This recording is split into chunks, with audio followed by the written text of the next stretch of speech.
Vo štvrtok 12. a 26.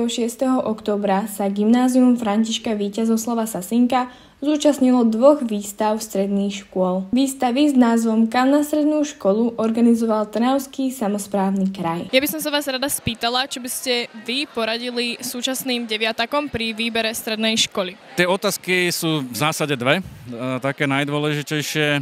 Prvé je odpovedať si na to, či odbor, ktorý mám vysnívaný a študujem, odpovedá na potreby trhu práce. To je také zaklínadlo, čiže či si nájdem po absolvovaní nejakého odboru dobrú prácu. Ale veľmi dôležitá a rovnako dôležitá je otázka, či tá budúca kariéra je tým odborom, ktoré toho študenta alebo študentku priamo naplňa.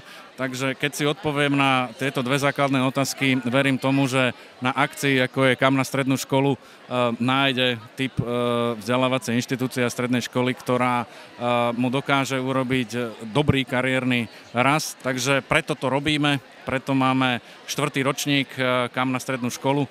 Je to síce akcia, ale je to tá základná otázka a verím, že toto podujatie na túto otázku odpovie. Cieľom októbrových výstav bolo poskytnúť žiakom posledných ročníkov základnej školy informácie o možnostiach ďalšieho štúdia na strednej škole. Akú máš predstavu, čo by mala spĺňať stredná škola?